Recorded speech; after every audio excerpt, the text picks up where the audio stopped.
right, y'all. Hello and welcome to another episode of A Fresh Perspective with Jeff Charles, where we prefer, you know what we prefer. We prefer truth over narrative and principles over politics. And I'm coming back at you with another guest, a repeat guest, actually. I had him on last time was around July of last year. But it's going to be another great conversation, and we've been, we've been dealing with all this woke corporatism and all this other stuff going on. So we're going to dig into that a little bit more. Got some new developments. But before we get into that, I want to remind you to like this video, share this video, and if you haven't already subscribed, I don't know what's going on with you. You need to subscribe right now. Hit that subscribe button. Hit that notification bell. I'm watching you. Go and do it. Hit that subscribe button, notification bell. That way, you will be updated whenever I upload a new interview, which I do every Wednesday and Friday evening at 7 o'clock Eastern Standard. I've been having a lot of fire conversations, so definitely subscribe. And again, like this video, and please share it. That helps me out a lot. If you want to help me out monetarily, if you want to support my work, the links are in the show notes. I've got the Venmo app, the CashApp, the PayPal app, and all the other apps. So every little bit helps, and I really appreciate it. Also want to remind you that LibertyNation.com is a proud sponsor of A Fresh Perspective. Check out LibertyNation.com for all of your conservatarian news, original articles and analysis, videos, podcasts, Liberty Nation Radio, and their signature TV program, The Conservative Five, all on LibertyNation.com, where truth is making a comeback. Now, without further ado, I'm just going to bring them right on. I'm going to bring on Mr. If I can figure out how to do this thing. Yeah, there we go. Mr. Will Hild, Executive Director of Consumer Research. You're back. I'm back. Good to be here. How you been doing? Doing well. Busy, as I'm sure we'll talk about, but a lot going on, lots to chat about. Yeah, with the work you do, I'm not surprised that you are. I'm not surprised at all that you're busy. Actually, listen. For those who don't know, what exactly do you do? Certainly. Well, Consumers Research is actually the nation's oldest consumer protection organization. It was founded in 1929. So we have a 90-plus year pedigree of educating consumers on issues important to them and amplifying their voice in the marketplace. But since May of last year, we launched something called the Consumers First Initiative. And that was a campaign targeted at companies that go woke to distract from the ways in which they're mistreating their customers or their misdeeds, sometimes like using forced labor overseas, for example. So that's what our sort of main focus has been over the last 13 months now. Awesome. And that last point that you brought up, when you brought it up the first time when we talked about how they engage in these woke politics to distract from a lot of what they're doing, I hadn't thought of it that way before. Because I always figured, there's probably some true believers here, or maybe they're doing it to get profit. And those are still probably valid reasons. But a lot of these companies they have some skeletons in their closet. So I'll probably allude to that a little bit later in this conversation. But what have you guys been up to over the past year? Well, I think when we talked in July, we had launched campaigns against Coca-Cola, American Airlines, and Nike. We may have already done something against MLB and Ticketmaster. That was during a period of time when it really had just reached like a fever pitch. You had anything any state legislature was doing or anything. You just had a ton of corporations weighing in, trying to show how woke they were. And at the same time, they had a lot going on that they were trying to hide, right? So that same time, you had Coca-Cola, for example, and Nike weighing in on election integrity legislation in Georgia and Texas. Those companies were lobbying quietly to have their products accepted from a bill moving through Congress that would not allow products made with forced labor to enter the U.S. market. So it was one of those situations where they needed the New York Times and Washington Post off their backs so that they could keep using Chinese forced labor to make their products and import them in the United States. So they kind of doing their bidding when it came to weighing in on election integrity legislation. Since then, in October, we went after a company and we continue to go after a company called BlackRock and its CEO, Larry Fink. BlackRock is the nation's BlackRock is the nation's largest investment management firm. It's certainly not the oldest. And it manages about $10 trillion in assets, mostly supposedly passive management, meaning like your exchange traded funds, your ETFs, that kind of thing. But They openly use their fiduciary role holding those shares to push woke politics in these companies. And, they get a lot of plaudits, and Larry Fink's a big deal when he goes to Davos or the World Economic Forum because he does that. And it undermines the interests of both shareholders, but more importantly for us, consumers. It raises the cost of things. He pushes companies like Exxon, for example, to get out of focus on oil and gas retrieval at reasonable prices, and pushes them into more expensive, unreliable, supposedly green energies. And there's a whole problem with that. But and so we did not want them to get away with that activity, that anti-consumer activity, simply because they were not known to the average American. So we basically launched an awareness campaign about BlackRock and Larry Fink and what they were doing, what they're up to. And then probably more recently, like within the last 10 days, I guess at this point, we launched a campaign against State Farm because of some information that was brought to us by a whistleblower that State Farm was encouraging their agents to buy a set of books from something called the Gender Cool Project, which is a trans ideology group aimed at five-year-olds, basically, explicitly on their own website. And this set of books were aimed at, it's like the titles, for example, is a kid's book about being transgender, a kid's book about being non-binary. And they were asking their agents to purchase these books and then donate them to libraries, community centers, and most notably schools, with the express purpose of, quote unquote, starting conversations with kids aged 5 and up. That's kindergartners for those without kids in that age range. So you literally have a company that's supposed to just be selling insurance that's trying to talk to kids about transgenderness without their parents around, which we thought was creepy. And so we launched the Like a Creepy Neighbor campaign to take off the State Farm, we're a good neighbor, like a good neighbor. They're like a creepy neighbor. And so that's sort of the high points of what we've been up to over the last 12 months. Okay, so I really want to go into the State Farm thing, but I want to back up really quick. I want to kind of get more into what BlackRock was doing. So just because, like you said, BlackRock isn't like Coca-Cola. People don't know who they are, but they play a very significant role in their industry. So what type of causes were they pushing? Yeah, so they were using something called ESG Investing, which is supposed to stand for Environment, Social Governance. And ostensibly, ESG investing is a framework of making investment decisions that's supposed to yield higher long-term returns because it takes into account all these, situations that are going to come to the fore. So, for example, the E really just stands for climate change. The environmental just stands for taking into effect that in 20 years or whatever we won't have natural gas or oil and gas in it. And it bases all of its investment decisions on those assumptions, right? And I have no problem if people want to invest their own money that way. The problem with what Larry Fink was doing is he's taking basically all of BlackRock's funds and using the shares that they control as a fiduciary to push these things to happen.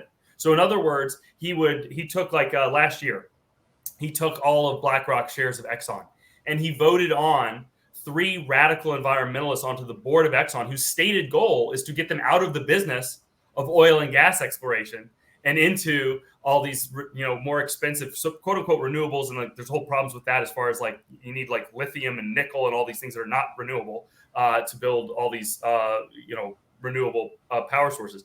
But the real problem is they're trying to claim it's a self-fulfilling prophecy. You're going to make more money, it's ESG investing because, we're going to get rid of oil and gas. You're going to want to be in something different. But they're the ones destroying the companies that are in the oil and gas exploration business. Yeah. And they're not, it'd be one thing. People call it an investment strategy. I call it a disinvestment strategy because this isn't, hey, let me take a bunch of money from people who want to invest in, quote unquote, renewable energies and go build a company that makes windmills or solar panels. They go and buy up shares of Exxon that's supposed to be in the oil and gas business, and then they destroy that company's business. And that's supposed to be environmental. That's not. That's just anti-consumer. And as we're seeing at the pump right now, obviously the conflict in Ukraine has something to do with it. But the gas prices were already skyrocketing before that started. Yes. And it's making the problem worse because there was a huge gap in what investment in oil and gas exploration that would have happened had BlackRock not, had its, grip on the veins of getting investment in oil and gas. So we are now way behind where we should have been, where we would have been had BlackRock not been acting in that space. So that's one example of the ways in which BlackRock has used this incredible amount of centralized power that they got. They misused it. They also violating their fiduciary duty when they do this. But that's an example of how it's anti-consumer, how it's been bad for the American people. Okay, so I'm actually glad that you brought up ESG because I've been hearing about this a lot, especially when I listen to people like Glenn Beck, and I didn't really know what it was. And so it was on my list of things to research. So I haven't really talked about it because I didn't really know what it was. But just to make sure I understand, I thought maybe it was like an organization, but no, this is a strategy of investment that companies and I'm assuming investors are using to choose which companies to invest in. Would that be fair to say, or is there more to it than that? Yeah. So there's sort of, let me go. I would say there's really two types of ESG investing. And again, it's sort of like value investing or momentum investing. It's supposed to be a class of thought. So there's not just one entity that decides what is and is not ESG. There's people have different opinions. But the way to think about it, I'd say there's sort of what I'd call legitimate ESG investing. There's people that are saying like, we're going to run a fund and it's only going to invest in, solar panel companies and wind farms. And usually what they argue is that your returns will not be as good, okay, because we're going to skew oil and gas and some things that make money, but your money will do well, okay, while doing good. So you'll make some money, but you'll also be doing good for the earth or whatever the purpose is. Right. This is not new. My dad was a Baptist minister. The Southern Baptist Convention, for example, their pension funds didn't invest in vice, what they considered vice. So they didn't invest in tobacco companies or gambling companies or entertainment companies that went into more prurient stuff. But they acknowledged that there was going to be a hit to the returns in that. There was going to be some things that they were going to have to leave on the table that they could have otherwise got. Then that's maybe 5% of ESG investing. Then like the other 95% is just people saying like, this is so great. You're going to make more money than people who just invest in the broad market. You're going to do well. In fact, you're going to do good on the earth, and you're going to do better. You're going to do better than people who have some Exxon in their portfolio, that kind of thing. And there's some number of problems with that.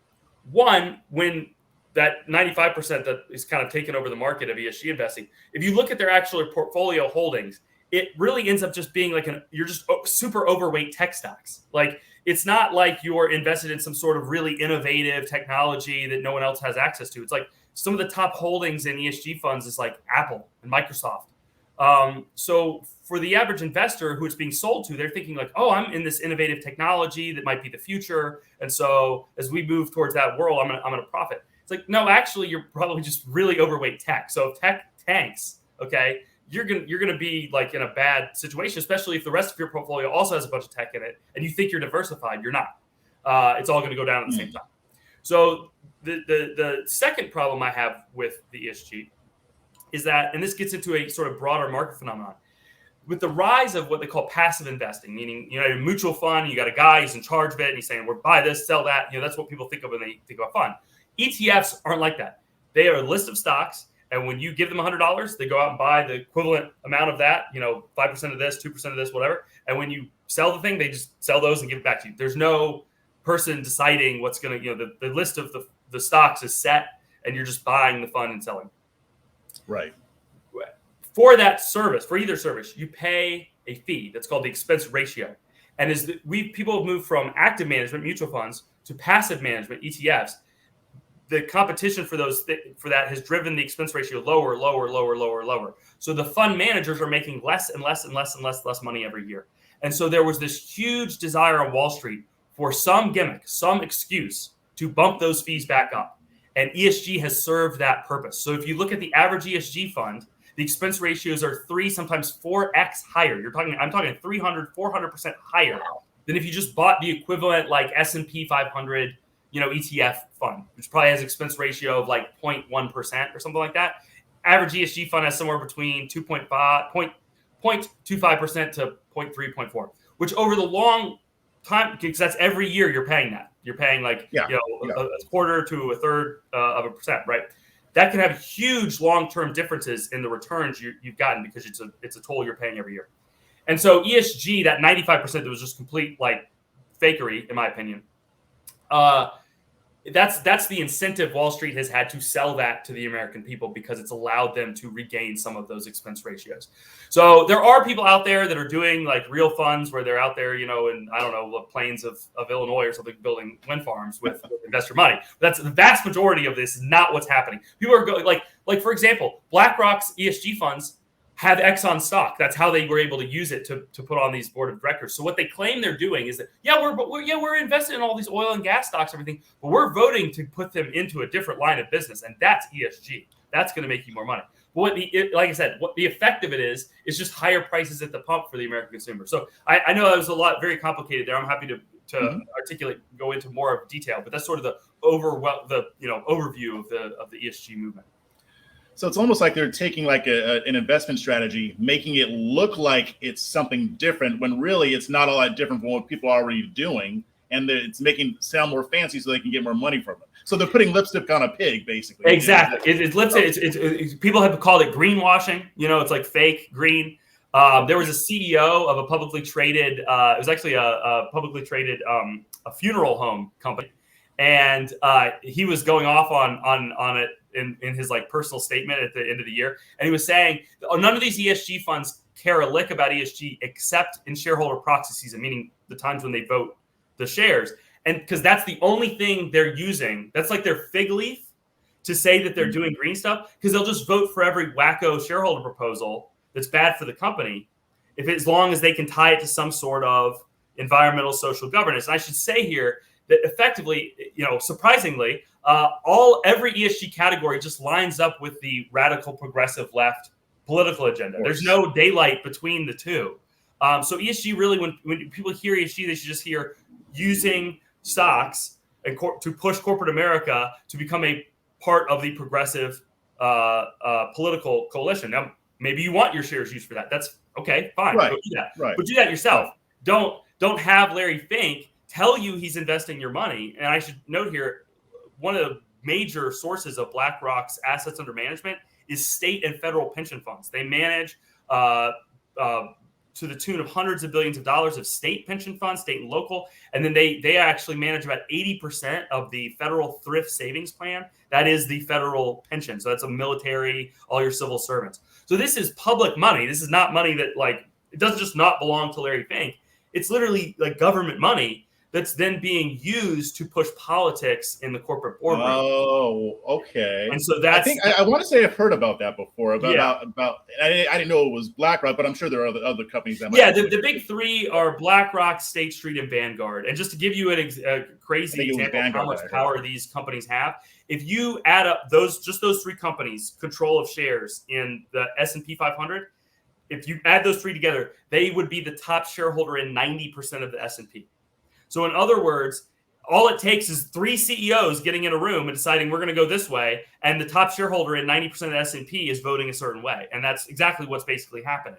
And so I like to note, because, obviously in your community, everyone's like, communism, we got to fight communism.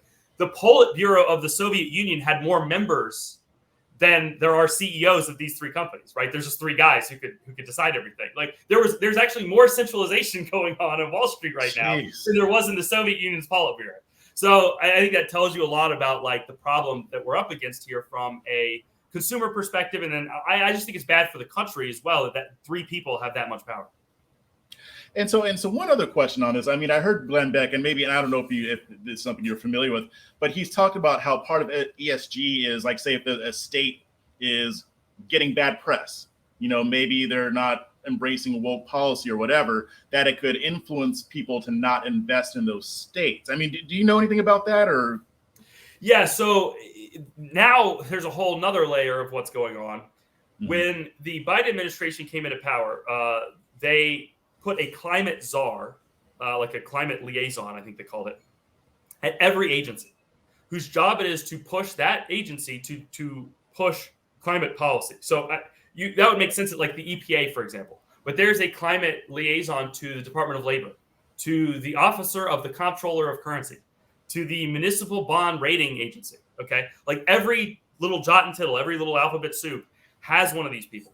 And so you're seeing this huge wave of regulations and guidance and best practices coming out of these agencies that is pushing ESG scoring onto all kinds of areas that you think, what does that have to do with ESG? That's what it was, ESG scoring. That's what I heard. So, for example, the MSRB, the municipal, it's the bond rating agency for the government. It's quasi-governmental, quasi-private. They are now trying to push every local municipality to get an ESG rating before they can enter the municipal bond market. So like, imagine you live in like small town USA, you live in, Peoria, Illinois or whatever. Before Peoria can go get like a bond issuance to like fund the payroll for their school board or school system. Okay. They're going to have like an ESG score about the city of Peoria and all the things. Well, again, this is both I talked about sort of the way in which this is a greedy Wall Street project, but it's also a political project. And it's a sneaky way of pushing radical progressive left priorities through the marketplace, where they have, they could never do this at the ballot box. And Peoria is not going to vote to because if they would have already been doing it, right? So it's a way to force them to answer to these agents. Whoever sets those guidelines then can ding them in the bond market. And so it's a way of both centralization and making them part of the progressive left coalition.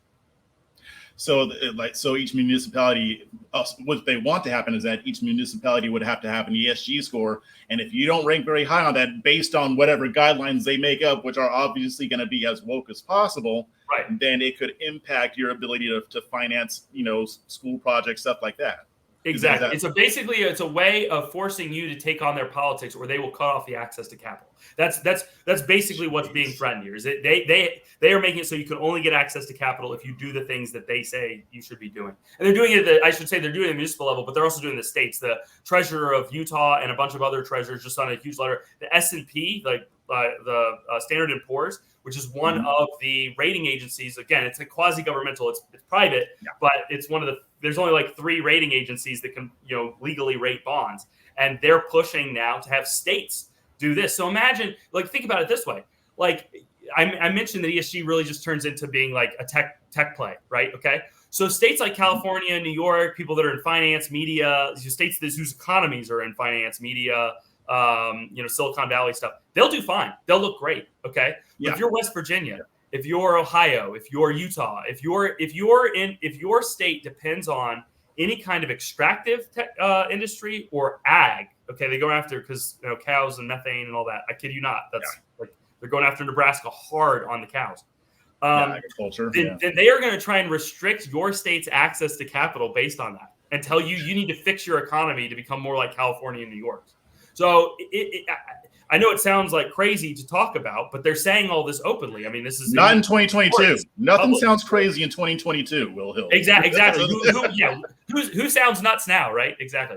So, that's what's happening. That's what the administration's pushing. It's hand in glove with BlackRock, with State Street, with Vanguard, with Larry Fink. This is not just a Wall Street thing or just a government thing. They have, in the true definition of fascism, corporate power and government power are now collaborating to push a political project on people that have not voted for it.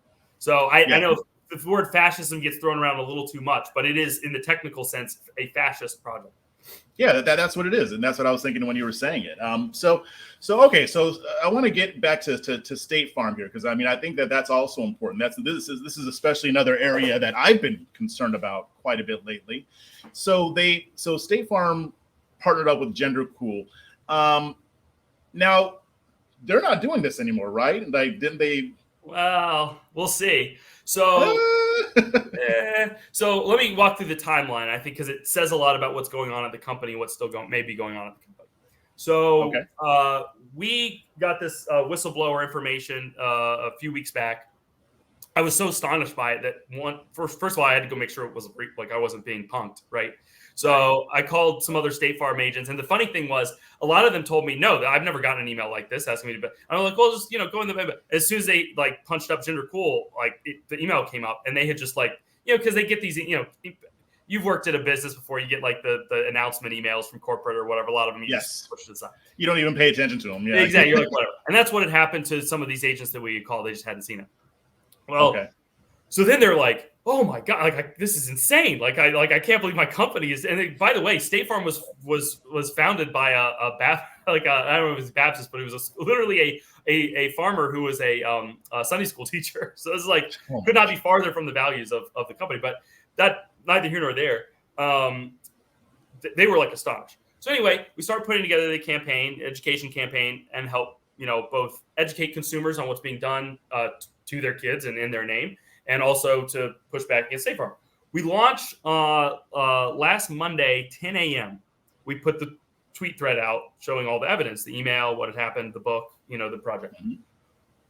Later in the day, an internal email that wasn't leaked at 2 p.m., but it had sent at 2 p.m. An internal email came from State Farm to their agents, claiming that they didn't realize this was going on. And, sorry, let me take a step back. The first thing is media started calling them to confirm, hey, did you guys do this? Is this you? They first denied it. There's a story in the Washington Examiner where they said, this didn't happen. This is a lie, blah, blah, blah. And then we had some photographic evidence of them donating the books. So we provided that to Washington Examiner. They went back and said, well, we've got pictures. So, and then they copped to it. They said, oh, sorry, we realized this was us, right? So then that email goes out 4 hours later. So 10 a.m. tweet thread, 2 p.m. email saying, this was a mistake. We should not have been giving the books to schools without the parents' knowledge. That's all they said. Yeah. They didn't say it's wrong to target five-year-olds with transgender and training propaganda. 5-year-olds. They didn't say this has nothing to do with selling insurance or provide, for our customers. They just said it was wrong to do it to the school. They didn't even say it was wrong to send it to public libraries, which frankly, they don't belong there either. Like, it's like, you should be able to take your 5-year-old to a public library and not worry that they're pulling one of these books off the shelves. Certainly, you shouldn't think that your property insurer is doing that. So then the next day, an email. Well, I should say, I think they sent out an email to their customers that night, and then a voicemail message to all of their agents the next morning, saying that they had partnering with the organization was a mistake, that top execs didn't know about it, which I'll get into that. And that they'd only given $40,000 to the Gender Cool Project. Well, a few problems with that. One, at the price of these books, $40,000 is enough to buy thousands of these books.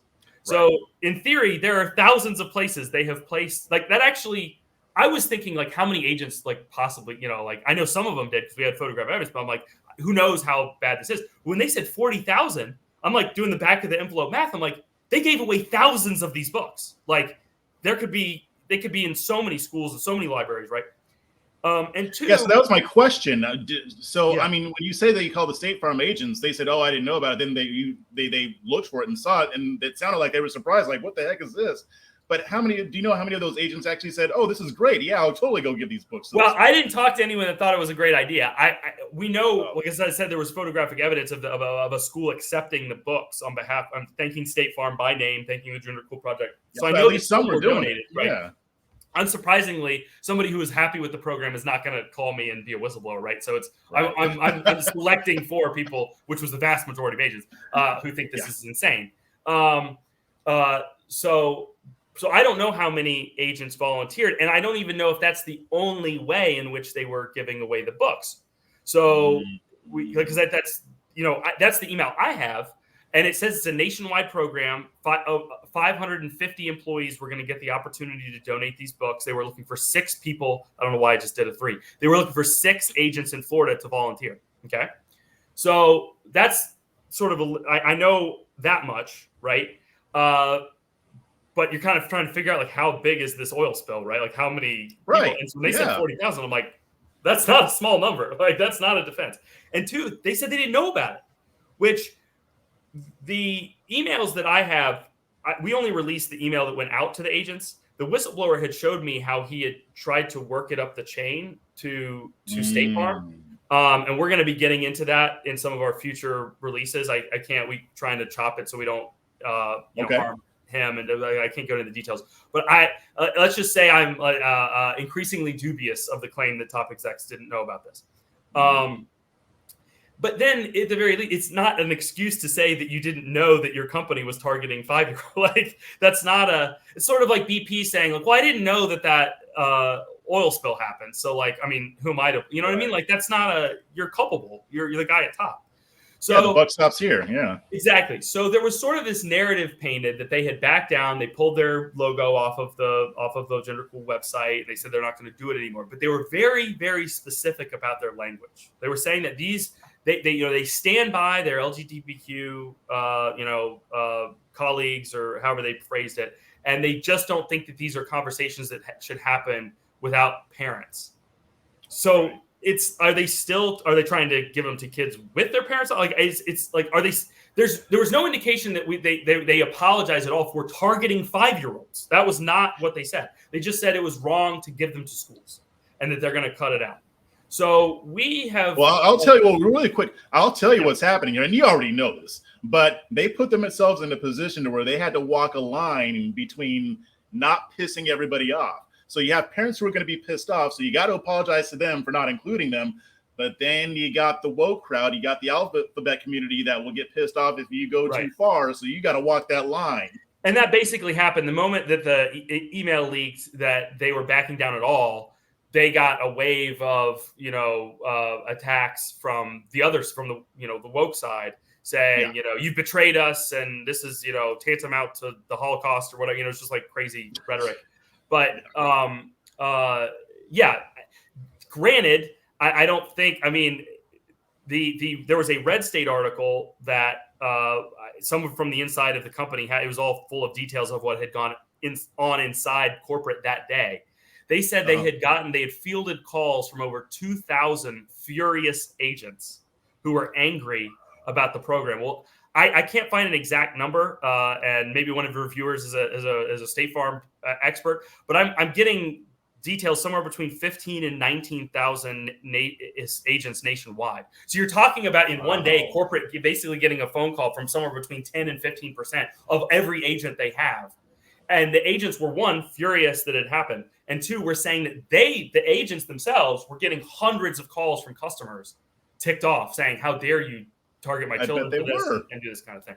So it was an overwhelming backlash. But you're right. I think it was like way over here and maybe a little bit vocal minority over here. But you're right. There was they were worried they were going to then get slammed from the other side, which they did. But like that's not a reason to not clean up the fact that you targeted. You still got to do the right thing. Yeah, exactly. Like, okay, someone even crazier than you is angry at you. You still don't target children. Crazy idea. So let me ask you this: what is Gender Cool? So Gender Cool is a I don't know how they would. I've been on their about page. Obviously, I checked out the website. I don't remember exactly what it said, but what it's clear it's trying to do is normalize transgender ideology in youth. So they have a set of champions for the project. They're all underage that I can find, or at least they started out underage when they were champions. I think the youngest, I didn't go to every biography, but the youngest I found was 13. So you got kids as young as 13 that identify as transgender that are being used to then communicate to even younger children. So the book, I mentioned a kid's guide. Wait. I'm sorry. I got to understand this. Wait. Yeah. You're telling me that this organization, I don't know what you maybe call them ambassadors for whatever reason, that are kids that are supposed to, for lack of a better term, evangelize transgenderism to other kids? Is that what's going on here? I mean, they really call them champions. So I guess if you want to use their own words, they are supposed to champion transgenderism. Oh, so are they like going to schools and stuff, or? It looked like that. They're certainly doing talks and that kind of thing. So I should note that the author of the book, a kid's guide or kid's book about being transgender, the author is Gia Parr, who is a high school senior who identifies as transgender. So the author of the book themselves is an underage kid. That this is now I got to do more research. The kid's book about being non-binary is I think it's co-authored, and I believe both of those. I think they're all written by somebody who's underage, who's one of these champions at Gender Cool. Yeah, wow. It's okay. Well, the further you dig down, there's a reason we did Like a Creepy Neighbor, because every layer you peel off of it, it just gets weirder and creepier and more disgusting. Yeah, that sounds. I have a feeling that when I research this, I'm not going to like what I see. You've already put more on my list now because I'm sure they're working with schools. It's a real rabbit hole. Yeah, get ready. Oh man, so I'm almost afraid to ask this, but we have State Farm. Do you know of other corporations that are working with Gender Cool? Get ready. So Gender Cool had, up at that time, I think like 20 some corporate sponsors. A bunch of them have dropped after our campaign, unsurprisingly. We have the full list web archived, so there's no getting away from it now. But Allstate was also a sponsor. NBC Universal, General Mills makes kids cereal. The U.S. Department of Agriculture, the USDA, was a sponsor of the Gender Cool project. I'm trying to think of HP and Dell are both, Oracle, Adobe, major companies. So yeah, huge companies. Right. These were all major U.S. corporations who thought it was okay to partner and give money to an organization that targets 5-year-olds. It just, it sort of boggles the mind. Wow. Okay. So, and I know you said that you're still working on some stuff with State Farm to kind of uncover more of this. Man. Well, and to push back. So let me just say, we're not done with State Farm. We think we have a very simple request. It's 3 things. 1, they say they didn't know. Okay. They need to hire a credible external third party to audit every single program they have that targets children in any way.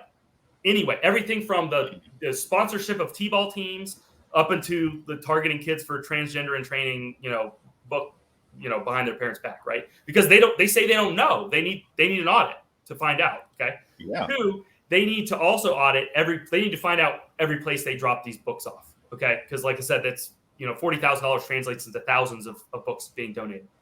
And then 3, they need to make the audit and the list public so that parents can know whether their kids have been exposed, are being exposed, could be exposed, right? Because they need to know if their school has one, if the library has one, if the community center has one.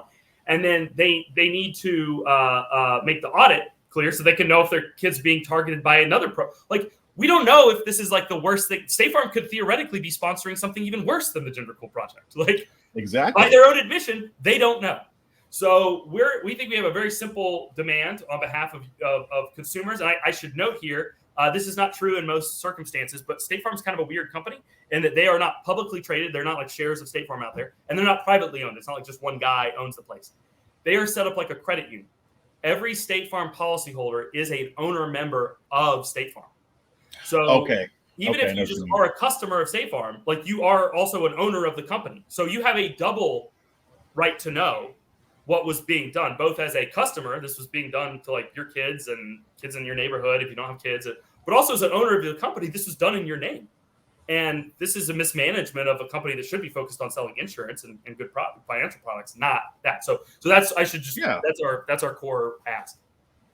So let me ask you this, and I know you can't read minds, but what was the point of them doing this in the first place? I mean, was there any indication as to their motivation? Because like I said, they sell insurance.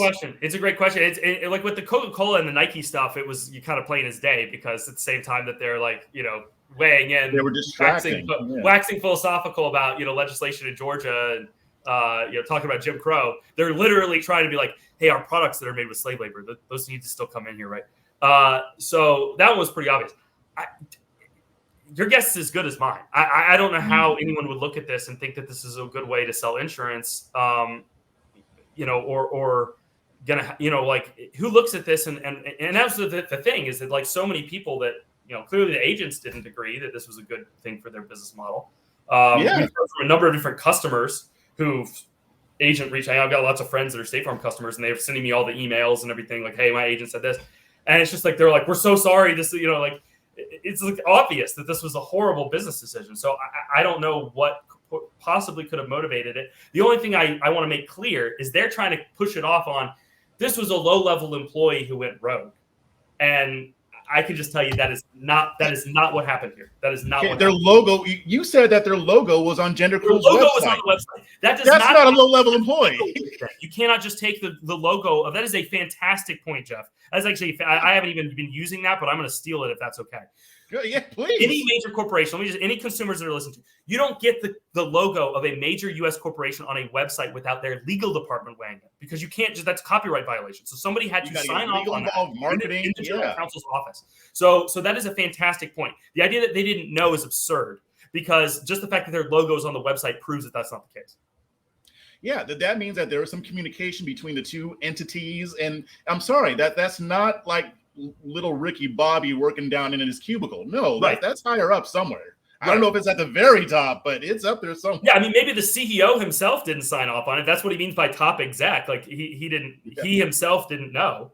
But I mean, that raises questions of competence and negligence, and that it's sort of like, let's put it. If he's lucky, we don't live in Japan, right? If you catch the reference there, right?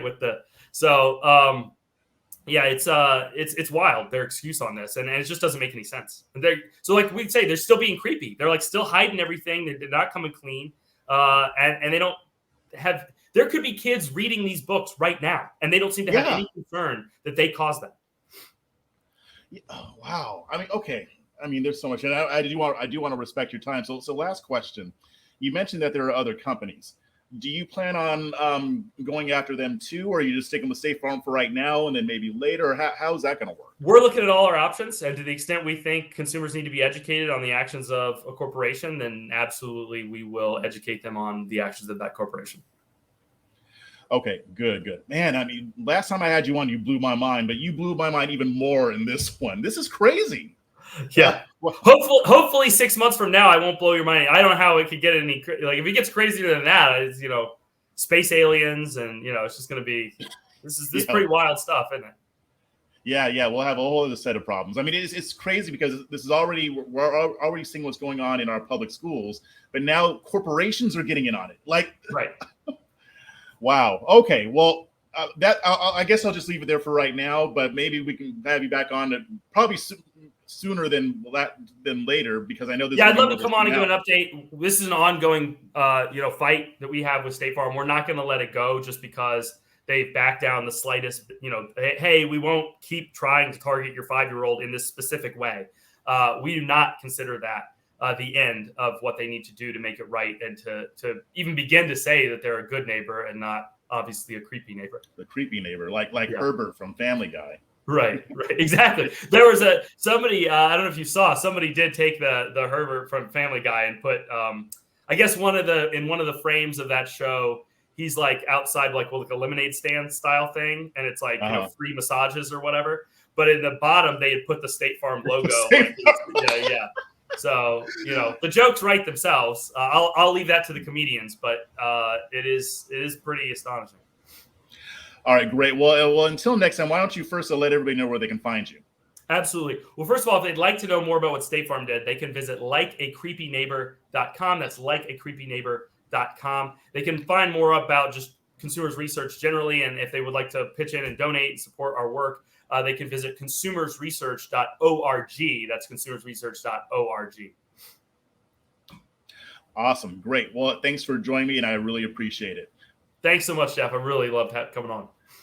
Awesome. And for you guys, don't forget to head on over to libertynation.com, a proud sponsor of A Fresh Perspective with Jeff Charles, where you can sign up for the daily briefing, sign up for the member zone, or you can just check out the latest cutting-edge conservative news and analysis with none of the spin and all of the nuance. We go deep. So check us out at libertynation.com, where truth is making a comeback.